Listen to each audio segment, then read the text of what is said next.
Okay, இது பாட். அடுத்த எத்தனையா பாட்டு எழுதிய 4வது பாட்டுன்னு நினைக்கிறேன்.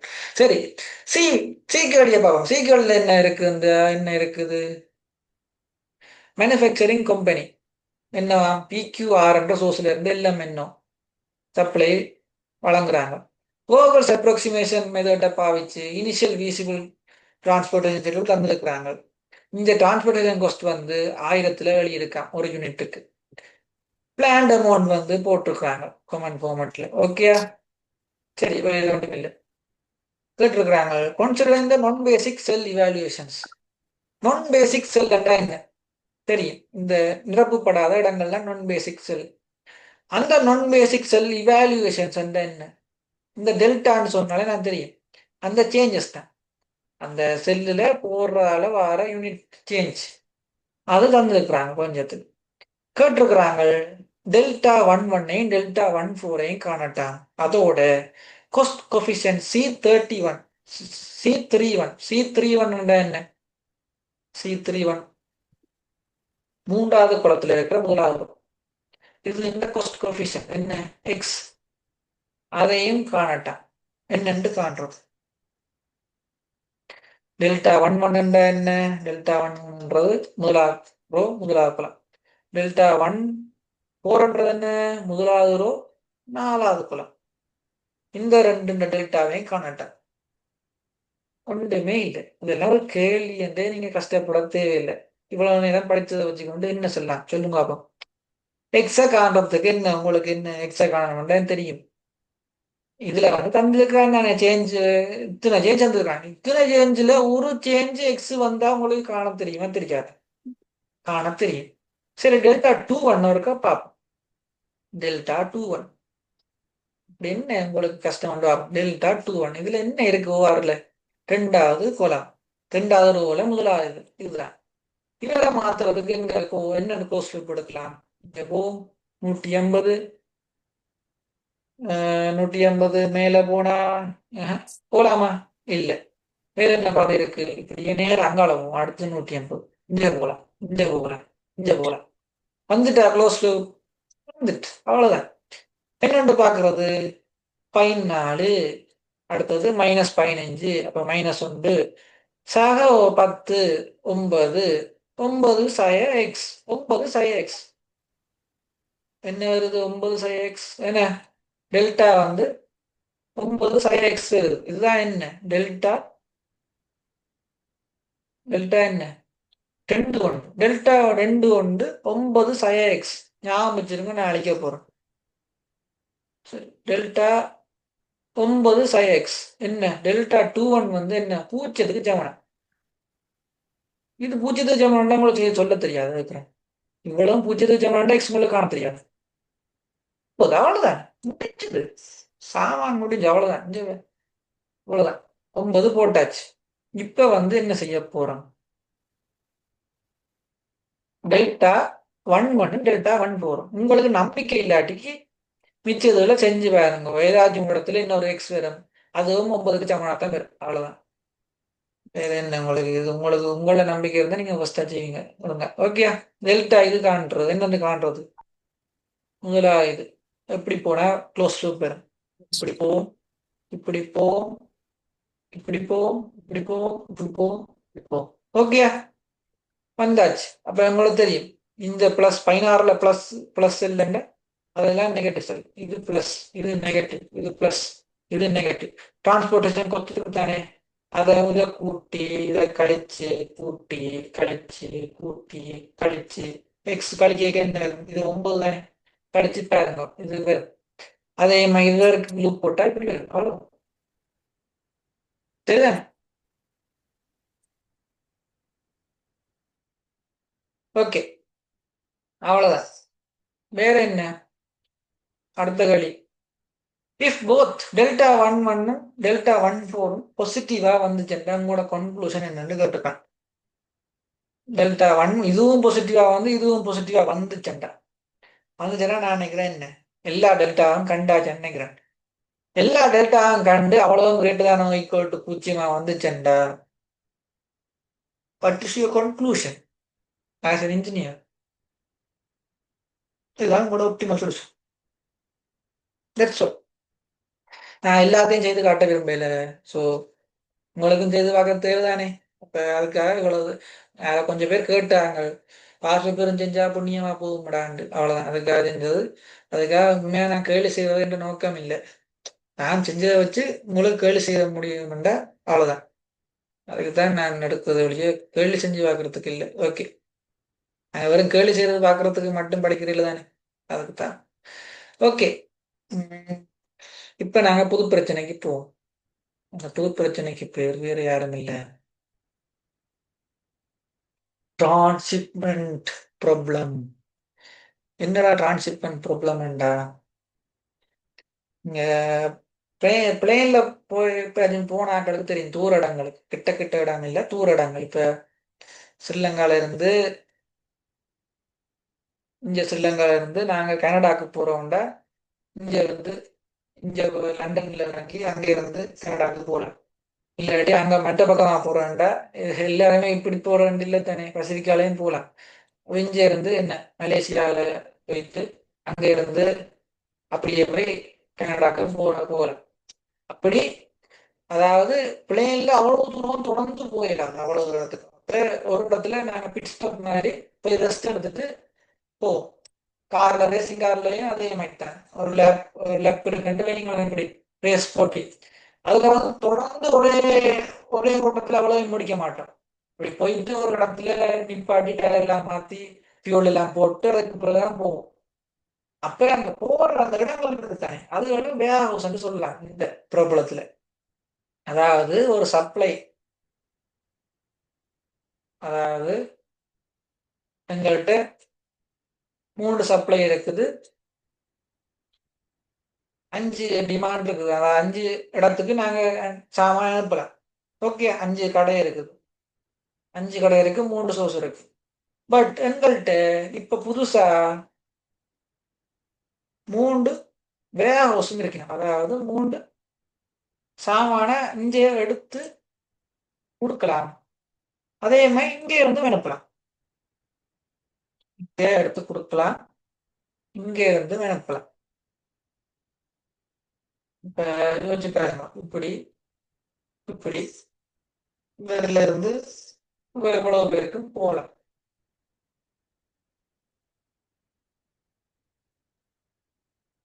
விளங்கிட்ட? வேற ஒன்றும் இல்லை, இதுதான் டிரான்ஸ்ஷிப்மெண்ட் ப்ராப்ளம். இப்ப இப்படி ஒரு வடிவத்தில் ஒரு ப்ராப்ளம் டிரான்ஸ்ஷிப்மெண்ட் ப்ராப்ளம்னு சொல்றது.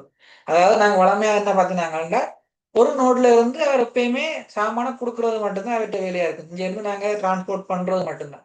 அதே மாதிரி இன்னொரு நோட்ல எப்பயுமே சாமான் வாரது மட்டும்தான், வந்து எடுக்கிறது மட்டும்தான், அதுதான்.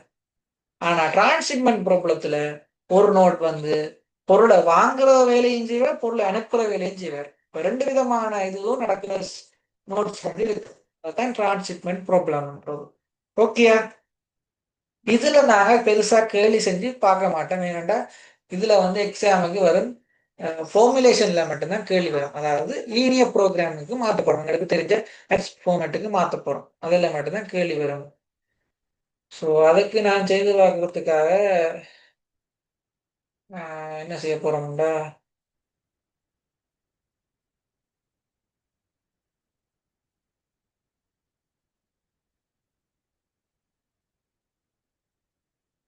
ரைட் போட்டு.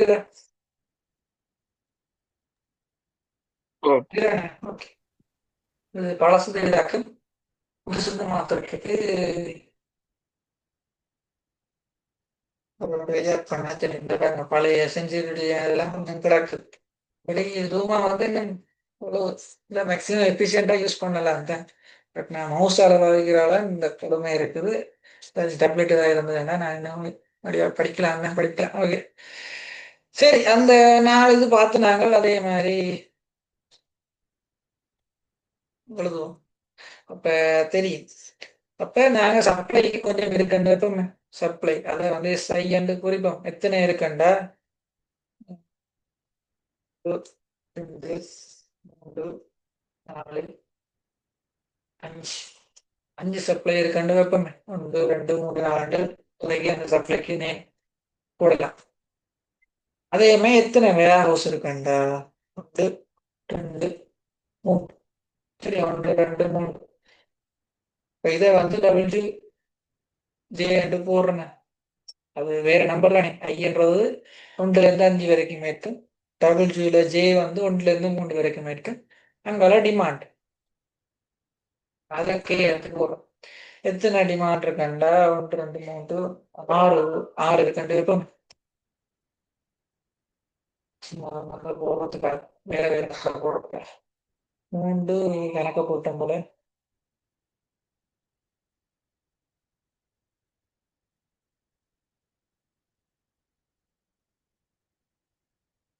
சரி, இது 1 2 3 4 5 6. ஓகே, இதுல 6 இருக்குது, ஞாபகம் வச்சிருக்கோம். இதுல 3 இருக்குது, இதுல 5 இருக்குது. என்னன்னு போடலாம் நினைக்கிறீங்க? ஒரு லீனியர் ப்ரோக்ராமிங் ஃபார்முலேஷனுக்கு மாத்திரம்னா முதல்ல என்ன வேணும்? டிசிஷன் வேரியபிள் வேணும். டிசிஷன் வேரியபிள் என்னன்னு போடலாம்? வழக்கம் போல xij. இதுல வந்து நான் முதல்ல எப்படி யோசிக்க போறோம்டா, இந்த முதலாவது இது இருக்குத்தானே, இந்த இந்த இடம் அதை வந்து முதல்ல டிரான்ஸ்போர்டேஷன் ப்ராப்ளம் யோசிக்கலாம். அது என்ன, இங்க இருந்தா எனக்கு போறோம், இங்க இருந்தா எனக்கு போறோம், இங்க இருந்தா எனக்கு போறோம். இந்த டிரான்ஸ்போர்டேஷன் ப்ராப்ளம் யோசிச்சிங்களா என்ன? அதுக்கு எழுத தெரியும் தானே. இது என்ன நம்பர், என்ன யூனிட்ஸ், என்ன யூனிட்ஸ்? சப்ளை ஐ என்ற 5வது சப்ளைல இருந்து ஜேஆவது வேர்ஹவுஸுக்கு அனுப்புற நம்பர் ஆஃப் யூனிட்ஸ் xij. அதே மாதிரி இப்ப இதை வந்து நீங்க டிரான்ஸ்போர்டேஷன் ப்ராப்ளமா யோசிக்கலாமா இல்லையா? தனியா யோசிங்க. இவ்வளவுத்தையும் யோசிச்சா ரெண்டு போடலாம். அதை வை என்று கொடுப்போம். Y J K. என்ன number of units transported from J ஆவது வேர்ஹவுஸ்ல இருந்து கே ஆவது டிமாண்ட், அதாவது கே ஆவது டிஸ்ட்ரிபியூஷன் சென்டரா இருக்கலாம். என்ன அவ்வளவுதான், அப்படி எழுதலாம். அப்ப இந்த டிசிஷன் வேரியபிள் வழியாச்சு. எங்களோட ஒப்ஜெக்டிவ் ஃபங்க்ஷன் என்ன ஃபங்க்ஷன்? Transportation cost. வேற என்ன? டிரான்ஸ்ஷிப்மெண்ட்லையும் டிரான்ஸ்போர்டேஷன் காஸ்ட் தான். Total transportation cost. சரியா? அதை மினிமைஸ் பண்றதா எங்களோட. அப்ப மினிமைசேஷன் ப்ராப்ளம் இது. இதுதான் எங்களோட ஒப்ஜெக்டிவ் ஃபங்க்ஷன். எப்படி இப்பொழுதுலாம் அதே மாதிரி தான் நாங்கள் எழுதினாங்கல்ல. இதை தனியா பார்ப்போம். இதை தனியா பார்த்தா என்ன, நாங்கள் எழுதினாங்க xij. அது மட்டுமா வரும்? இல்ல, இங்கேயும் டிரான்ஸ்போர்டேஷன் இருக்கு. அப்ப கூட்டுவோம். இங்க வந்து YJK அவ்வளவுதான். இங்க தெரியும் உங்களுக்கு. இங்க வந்து என்ன, முதல் 1ல இருந்து இங்க கொடுத்தா என்ன, ஜே வந்து 1ல இருந்து 3 வரைக்கும், ஐ வந்து 1ல இருந்து 5 வரைக்கும். இங்க வந்து என்ன, கே 1ல இருந்து 6 வரைக்கும். இங்க ஜே வந்து 1ல இருந்து 3 வரைக்கும். ஓகே, எழுதலாமா இல்லையா அப்படி? இல்ல, ஒவ்வொரு நோடுக்கும் வேற வேற பேர் போட போறீங்களாண்டா, இது 1 2 3 4 5 6 7 8 9 10 11 12 13 14 அப்படியும் எழுதி போடலாம். சரியா? அப்படி எழுதி போட்டா என்ன, இங்க ஜே7 6ல இருந்து 8 வரும். ஓகே, இங்க வந்து ஜே 6ல இருந்து 8, கே வந்து 9ல இருந்து 14 வரும். அவ்வளவுதான், வேற ஒன்று இல்லை. அப்படி வேற வேற பேர்ல போட்டு செய்ய போறீங்கண்டா, வேற வேற நம்பர்ல இந்த நோட்ஸை குறிக்க போறீங்கண்டா அப்படி செய்யலாம். இது நான் எழுதுறது பெருசா விளங்காது, நான் சொல்றேன். வாயோட வச்சு கவனிங்க, வேற வழி இல்லை. ஓகே, சரி. எக்ஸைஜே மட்டுமா? இல்லத்தானே, ஒரு டிரான்ஸ்போர்டேஷனுக்கு ஒரு கொஸ்ட் இருக்குத்தானே. அந்த கொஸ்ட் எழுத மறந்துட்டேன். அது வந்து என்ன, அதை நாங்க சிஐஜே குறிக்கலாம். இங்க சிஜேகே குறிக்கலாம். இங்க சிஐஜேன்றது ஐயில இருந்து ஜேக்கு போறதுக்கான கொஸ்ட், யூனிட் டிரான்ஸ்போர்டேஷன் கொஸ்ட். இங்க ஜேல இருந்து கேக்கு போறதுக்கான யூனிட் டிரான்ஸ்போர்டேஷன் கொஸ்ட். இது பெருக்கத்தின் கூட்டத்தொகை. இது பெருக்கத்தின் கூட்டத்தொகை தான் டோட்டலா வர டிரான்ஸ்போர்டேஷன் கொஸ்ட். ஓகே, அடுத்தது என்ன? டிசிஷன் வேரியபிள் எடுத்தாச்சு, ஒப்ஜெக்டிவ் ஃபங்க்ஷன் எடுத்தாச்சு. அடுத்தது என்ன? கான்ஸ்டன்ட். சச் தட் என்ன எழுதலாம்? சப்ளைக்கு ஒரு கான்ஸ்டன்ட், டிமாண்டுக்கு ஒரு கான்ஸ்டன்ட். அவ்வளவுதான். சப்ளை கான்ஸ்டன்ட் எழுதினா என்ன, முதலாவதுல இருந்து ஒழிக்கிட்டு போற அவ்வளவுத்தின் கெப்பாசிட்டி. சப்ளைக்கு ஒரு கான்ஸ்டன்ட் SI என்று வைப்போம். எஸ்ஐயை விட என்ன இருக்கணும், வெஸ்டர்னா ஈக்குவலா இருக்கணும். என்ன இங்க இருந்து வலிக்கிட்டு போறது அதெல்லாம் என்ன கூட்டுத்தொகை எல்லாமே எக்ஸைஜே தானே. நம்பர் எங்க இருந்து போறது, இந்த மூன்று வேகோஸுக்கு போறது. இப்ப ஜே7 6ல இருந்து 8 இவ்வளோ இந்த சப்ளையோட குறைவா இருக்கணும். என்னத்துக்கு அப்பதான் எல்லாத்துக்கும் சேர்த்து போடுறோம் எஸ்ஐ வந்து. இங்கு ஐ எனப்படுவது, அதாவது பொருள் ஐ, இங்கு ஐ எனப்படுவது 1, 2, 3, 5 அவ்வளவுதான். அதே மாதிரி டிமாண்டுக்கு எங்க இருந்து வருது, ஒரு நோட்டுக்கு அதே மாதிரி 3 வியாபாரத்துல என்ன வருது, என்ன 3 வியாபாரத்துக்கு வருது ஒரு டிமாண்டு. அதே மாதிரி இப்ப என்ன ஜே7 6, 8 இங்க Y J K less than equal to D K. இங்கு forward கே, இங்கு கே எனப்படுவது என்னவா இருக்கும், இந்த 8ல முடிஞ்ச 9, 10, 16, 9, 10, 11, 12, 13, 14 கே எனப்படுவது ஒரு கேள்வி பிராக்கெட் பிராக்கெட் சரியா. சப்ளைக்கு மொழியாச்சு, டிமாண்டுக்கு மொழியாச்சு. அவ்வளவுதான் கான்ஸ்டன்டா இல்ல. இந்த வேர்ஹவுஸுக்கு கான்ஸ்டன்ட் எழுதணும் தானே. இப்ப அதுக்கு என்னென்று கான்ஸ்டன்ட் எழுதுவோம்டா, எப்படி எழுதுவோம் என்றால்,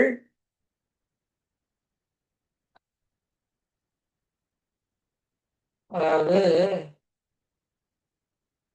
ஒரு வேர்ஹவுஸ் பொதுவாக எடுப்போம்.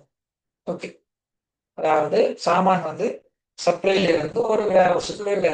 என்ன எல்லா வேர்ஹவுஸ்ல ஒவ்வொரு சப்ளைல இருந்து முதலாவது வேர்ஹவுஸுக்கு வருதுன்னு வைங்க. வருது வந்து இங்க இருந்து வலிக்கிட்டு அங்க அளவு போகுது. அப்ப சொல்லுங்க, இதை வச்சுக்கொண்டு சொல்லுங்க, ஒரு வேர்ஹவுஸ்ல வார அவ்வளவும் அங்கால வலிக்கிட்டு போகுதுன்ற மாதிரி யோசிக்கலாம் தானே. அதாவது ஒவ்வொரு சப்ளைல இருந்தும் இந்த வேர்ஹவுஸுக்கு போறது அவ்வளவும் அப்படியே இங்க அனுப்புறாரு, அப்படியே வாங்கி அனுப்புறாருண்டா. வாங்குற ஆளா என்ன எழுதலாம் எக்ஸ் ஐஜே. எங்க இருந்து ஐ வந்து 1ல இருந்து 5 வரைக்கும். இதுதான் வாங்குற ஆக்கண்ட மொத்த எண்ணிக்கை, ஒரு நோட் ஒரு வேர்ஹவுஸ். சரியா. அப்ப இது வந்து எக்ஸ் ஐ ஜேன்றதுக்கு பதிலா என்ன எழுதலாம், ஜேக்கு பதிலா நான் இந்த 6 என்ற போடலாம் முதலாவது. அது ஓகே. அது வந்து நான் வந்து இப்போ உதாரணத்துக்கு 6 வைக்கிறேன். நான் உண்மையா ஜெயண்ட் போட்டு அப்படின்னா ஒவ்வொரு ஹவுஸுக்கு நான் கொன்ஸ்டைன் போடுற மாதிரி இருக்கும். ஓகே, இவ்வளவு என்னத்துக்கு ஜமனா இருக்க மாட்டேன், வாங்குறவளும் கொடுக்கறதுக்கு ஜமனா இருக்கும். வாங்குறவளும் கொடுக்கறதுக்கு என்னென்னு போடலாம். எத்தனை இடத்துக்கு கொடுக்குறேன், இவ்வளவு இடத்துக்கு கொடுக்குறேன். அப்ப கே7 9ல இருந்து 14 வை ஜே கே. எப்ப வரும் இப்படி ஆப்ஷன் டோட் J J is equal to 6, 7, 8. Okay, இவ்வளவுதான் ஃபார்முலேஷன் ப்ராப்ளம். இப்படிதான் அமௌண்ட்டுக்கு போட்டாச்சு. இது மட்டும் ஃபார்முலேஷன் என்றா இல்ல. அதாவது இதுல வந்து இந்த ஈக்குவல் இருக்கு தானே, இந்த ஈக்குவல் எப்ப ஈக்குவலா வரும் என்றால், எப்ப இது ஈக்குவலா வரும் என்றால் டோட்டல் சப்ளை இருக்கு தானே.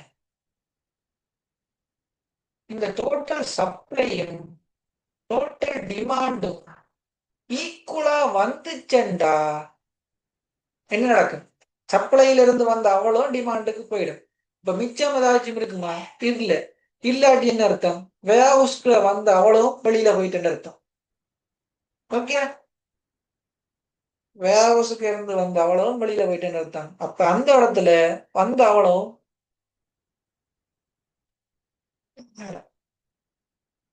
ஸ்டக் ஆகுது. பேச பாவைக்கெல்லாம் இருக்கு. சரி, வந்த அவ்வளோ இதாக ஈக்குவலா. சரி, அதுவே சப்ளை வந்து கூட, டோட்டல் சப்ளை கூட டிமாண்ட் குறைவா இருக்குண்டா. சப்ளை கூடிட்டா என்ன செய்யும், என்ன அர்த்தம்? கொஞ்சம் எக்ஸ்ட்ரா ப்ரொடியூஸ் பண்ணிட்டாங்க. அந்த எக்ஸ்ட்ரா ப்ரொடியூஸ் பண்ணாலும் சில நேரம் வேர் ஹவுஸ்ல வைக்கிறதுக்கான சான்ஸ் இருக்குமா இல்லையா? இருக்கலாம். அப்படி என்றா வந்த எண்ணிக்கை சில நேரம் போன வேர் ஹவுஸ்ல இருந்து வெளிக்கிட்டு போன எண்ணிக்கையோட கூடவா இருக்கும். அப்படி என்றா இந்த இது சமன்பாடு எப்படி வரும்னா, கடைசி சமன்பாடு கிரேட்டர் ஈக்குவல் டு சப்ளை கூடவாகவும் டிமாண்ட் குறைவாகவும் இருந்துல்ல டோட்டல். அதே மாதிரி உங்களுக்கு மற்றதும் விளங்குமா இல்லையா? டிமாண்ட் கூடவா, ஆனா அப்படி வருமா? வருமா? அப்படி வராது. ஏன்னா இவர் என்ன சப்ளையர் இல்லை தானே. அதை யோசிங்க, அதுக்கு அப்படின்னு சொல்லல. ஓகே, இப்ப டிமாண்ட் கூட வேண்டா சில இவர்கிட்ட இருந்து வெடிக்கிட்டு போனது கூடவா இருக்கும். அப்படி இல்லை, இவர் என்ன எங்க இருந்து தானா செய்ய போற இல்லை தானே. சப்ளைல வந்தா தானே செய்ய போறாரு. அப்ப இப்படி வர்றதுக்காக சான்ஸ் இருப்பேன்டா, சப்ளை வந்து டிமாண்டோட கூட வேண்டா இப்படி நானே போடலாம் ஈக்குவேஷன். ஓகே, அப்ப எங்க இப்படி போடணும், இங்க இப்படி போடக்கூடாதுன்னு விளங்கிட்டா இல்லையா? அதேதான் ஒரு லீனியர் ப்ரோக்ராமிங் ஃபார்முலேஷன் உங்களுக்கு தெரியும். டிசிஷன் வேரியபிள் வேணும், ஒப்ஜெக்டிவ் ஃபங்க்ஷன் வேணும், கான்ஸ்ட்ரெயின் வேணும். இந்த மூணு இருந்தா சரி, அவ்வளவுதான். ஓகே, உங்களுக்கு நம்பிக்கை இல்லாட்டிக்கு வாங்க ஒரு கேள்வி வந்து செஞ்சு பார்ப்போம். என்ன கேள்வி? பாஸ்ட் பேப்பர் தானே. ஓகே, வாங்க இதுல வந்து இது என்ன நினைக்கிறோம். சரி, பி பார்ட் இதுதான் டிரான்ஸ்ஷிப்மெண்ட் ப்ராப்ளம் வந்து இருக்குது. இல்லஸ்ட்ரேட் இது நெட்வொர்க் டயக்ராம் தந்திருக்கா பர்டிகுலர் டிரான்ஸ்ஷிப்மெண்ட் ப்ராப்ளம். நோட் 1 2 ஒரு ஃபேக்டரியா 200 300 கெப்பாசிட்டி உள்ளது. நோட் 3 4 வேர் ஹவுஸ் தான். நோட் 5 6 7ன்றது ரீட்டைல் ஷாப்பா 150 200 100 கெப்பாசிட்டி கொண்ட டிமாண்ட் உள்ள கடை. இதை வச்சுக்கொண்டு லீனியர் ப்ரோக்ராமிங் ப்ராப்ளத்தை டெவலப் பண்ணிட்டான். Excess production is stored in warehouse தான். Assuming the excess. அப்போ எக்ஸஸா நீங்க கூட்டி பார்த்தீங்கன்னா என்ன வரும்னா சப்ளை வந்து கூட வரும் பாருங்க. 500 இது 300 450 அப்போ 50 எக்ஸ்ட்ராவா இருக்கு. அந்த எக்ஸ்ட்ரா வந்து சம்டைம் வேர் ஹவுஸ்லயும் வச்ச சான்ஸ் இருக்கான். அப்படின்னா என்ன, இப்போ நான் கடைசியாக சொன்னது கிரேட்டர் தானே ஈக்குவல் டு வரும், அவ்வளோதான். ஐயில இருந்து ஜேக்கு போறதுக்கான டிரான்ஸ்போர்டேஷன் கொஸ்ட்டை நாங்கள் சிஐஜேன்னு குறிக்கலாம். ஓகேயா? இது படம் இதை பண்ணோடனே உங்களுக்கு தெரியும் டிரான்ஸ்ஷிப்மெண்ட் ப்ராப்ளம்னு தெரியும். அப்ப தெரியும் என்ன, முதலாவது டிசிஷன் வேரியபிள். அப்போ இதை வந்து எக்ஸ் என்று போடலாம், இதை ஒய் என்று போடலாம். இது என்று போடுறது ரெண்டு கூட்டுத்தொகை தான் உங்களுக்கு மொத்தமான டிரான்ஸ்போர்டேஷன் கொஸ்டா இருக்கும். அதுல பெருக்க இந்த சிஐஜே சிஐஜே என்று குறிக்கலாம். இங்கேயும் சிஐஜே என்று குறிக்கலாம். இங்க வந்து ஐ வந்து என்னவா இருக்குமெண்டா ஐ ஒன்றுல இருந்து 2 வரைக்கும் போகும். ஜே 3ல இருந்து 4 வரைக்கும் போகும். அதே மாதிரி இங்க ஐ வந்து 3ல இருந்து 4 வரைக்கும் போகும். ஜே வந்து 5ல இருந்து 7 வரைக்கும் போகும். அந்த இதுல போடுவீங்க வேற என்ன. ஓகே, போடுவீங்க எக்ஸ்ல ஐஜே போடுவீங்க, எக்ஸ்ல ஐஜே போடுவீங்க. இதுதான் டோட்டல் ஒப்ஜெக்டிவ் ஃபங்க்ஷன். கான்ஸ்டன்ட்டுக்கு என்ன போடுவீங்க, அவ்வளவுதான். இந்த இதுல 3 நோட்ல இருந்து வெளிக்கிட்டு போற எக்ஸ்ஐஜே அது வந்து அந்த ரெஸ்பெக்டிவ் எஸ்ஐக்கு சமனா இருக்கும். அதை நீங்க எஸ்ஐ என்னும் போடலாம். இல்ல உங்களுக்கு டைம் இருக்குன்ற என்னென்னு போடலாம். மேல தந்த வேல்யூ இருக்குதானே, ஒன்றுல இருந்து வெளிக்கிட்டு இருந்த 100 150 அந்த வேல்யூவை நீங்க போடலாம். இங்கேயும் போடலாம்.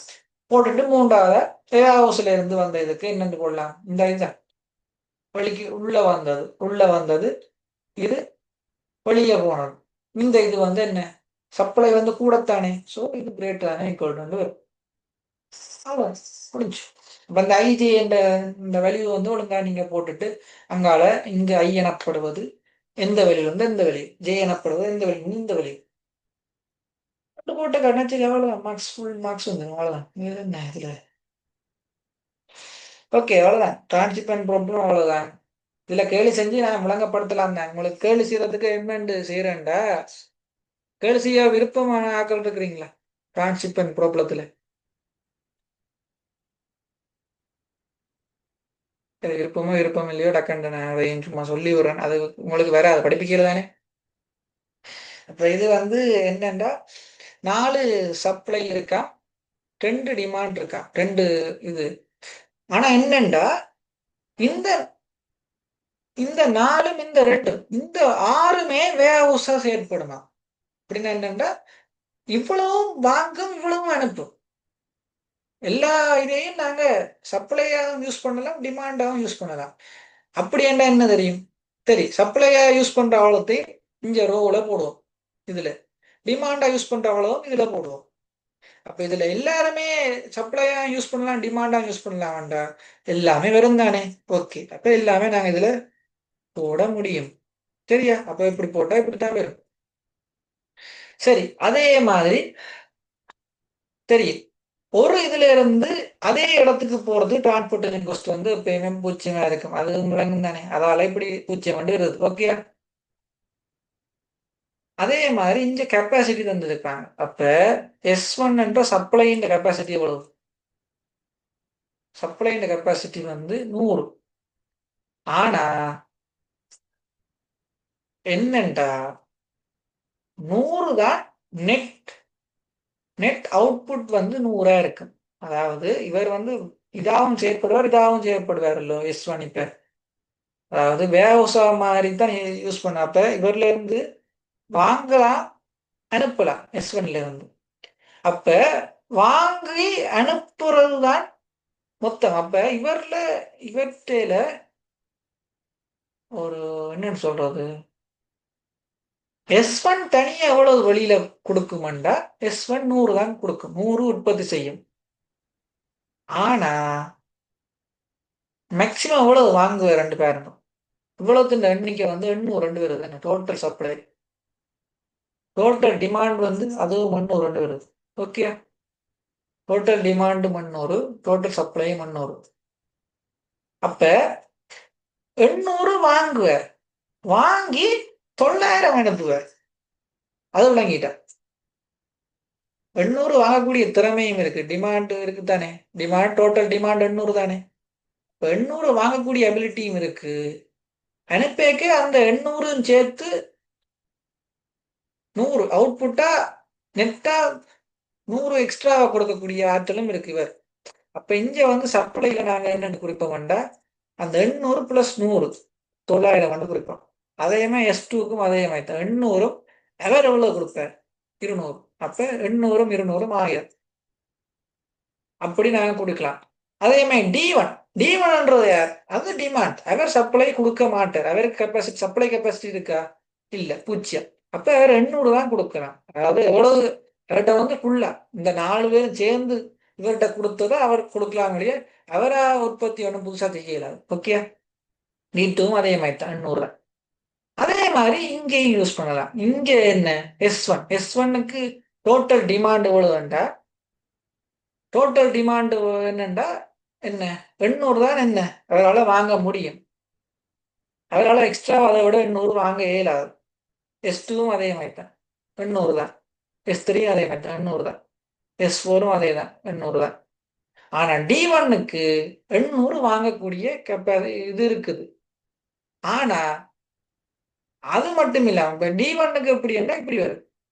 அவர் வந்து வாங்கி அனுப்பலாம். ஆனா அனுப்புறது 800 தான் அவரால் அனுப்ப முடியும். ஆனா வாங்குறது என்ன, ஸ்டோர் பண்ணக்கூடிய கெப்பாசிட்டியும் எடுக்கலாம், 800ம் எக்ஸ்ட்ரா எடுக்கலாம். அப்ப அவர் எக்ஸ்ட்ரா எவ்வளவு வச்சிருக்கக்கூடிய சான்ஸ் இருக்குண்டா இந்த 800 350, 1150 வரும். அதே மாதிரி D2க்கு 800ம் 450, 1250. ஓகே, இப்படி நாங்க கீழே டிமாண்ட போடலாம். ஓகே, இது எங்களோட பராமீட்டர் டேபிளா நாங்க குறிச்சோம்டா. இதுக்கு பிறகு நாங்க சால்வ் பண்ண தெரியும் தானே. ரோவர்ஸ் அப்ராக்சிமேஷன் மெத்தடோ லீஸ்ட் காஸ்ட் மெத்தடோ செஞ்சுட்டு ஒப்டிமல் சொல்யூஷன் எடுத்தா எங்களுக்கு ஒரு இது வரும். அதை வச்சுக்கொண்டு நாங்க அதுல வர அந்த வழியை வச்சுக்கொண்டு நாங்க கடைசியில சொல்லலாம் எது எது வேகோசஸ் ஏற்படும், எது எது பாவிக்கலாம். அப்ப அதை வச்சுக்கொண்டு நீங்க S2ல இருந்து முதல் S1க்கு அனுப்பலாம். அங்கே S1ல இருந்து வேற அப்ப பாதையில ஒவ்வொன்றும் நாங்க அப்படி கண்டுபிடிக்கலாம் எங்க எல்லாம் போய் போய் வருதான்னு. அப்படி வச்சுதான் டிரான்ஸ்ஷிப்மெண்ட் ப்ராப்ளத்தை சால்வ் பண்றது. பட் எங்களுக்கு இந்த முறை அப்படி வராது, ஏன்னா அந்த அளவுக்கு படிப்பிக்கல. ஸோ நாங்களுக்கு சும்மா எதிர்காலத்துக்கு தேவை என்றால் சும்மா சொல்லி விட்டுனாங்க, வேற மற்றபடி ஒன்றும் இல்லை.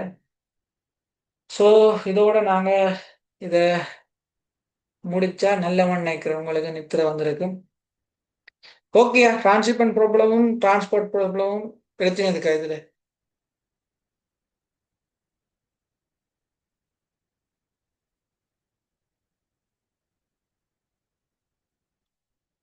ம்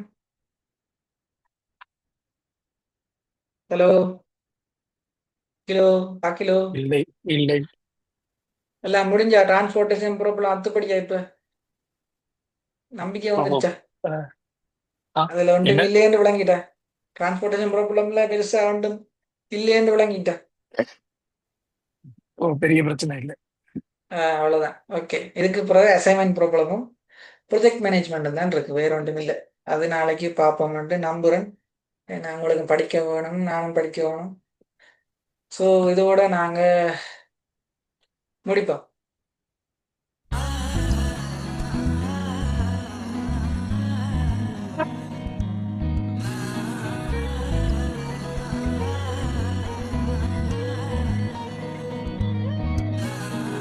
சிங்காரி என்ன கொஞ்சம் சிக்காம சிக்கெடுத்தா காத்தோட சுத்த வச்சா ரிங்கா ரிங்கா. மன்னாதி மன்னரெல்லாம் பின்னாடி வந்தாலுமே என்னாண்ட மாட்டிக்கினா தங்கா தங்கா. காந்தாழி கண்ணுலதான் தலாடி உந்து கூட்டான் சூடான சூற போத ஏறி கிச்சா கிச்சா. மெல்லமா என்ன நீயும் தள்ளுக்கா தள்ளி விட்டா தானனா தானனா. மண்ணமா தேய்ச்சி விட்ட சந்தனமா ஏத்தி வச்ச குங்குமமா பார்த்தேனே கண்ணால கேட்டேனே உன்ன போல ஆக்கி வச்சு கெஞ்சனுமா தூக்கி வச்சு கொஞ்சனுமா. மனமா கேக்குறிய பேச்சு நல்லா இல்ல. சிங்காரி என்ன கொஞ்சம் சிக்காம சிக்க எடுத்தா காதோட சுத்த வச்சா ரிங்கா ரிங்கா. மண்ணாதி மன்னர் எல்லாம் பின்னாடி வந்தாலுமே என் ஆண்ட மாட்டேனா தங்கா தங்கா.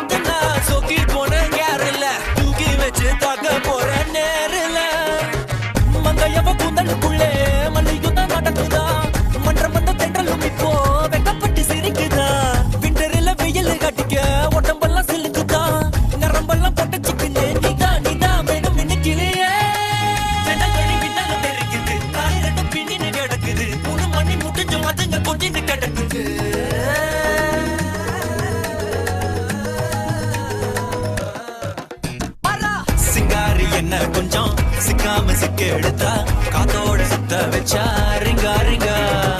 மன்னாதி மன்னர் எல்லாம் பின்னாடி வந்தாலுமே என் ஆண்ட மாட்டேனா தங்கா தங்கா. மனமா தேய்ச்சி விட்ட சந்தனமா ஏத்தி வச்ச குங்குமமா பார்த்தேனே கண்ணால கேட்டேனே உன்ன போல ஆக்கி வச்சு கெஞ்சனுமா தூக்கி வச்சு கொஞ்சனுமா.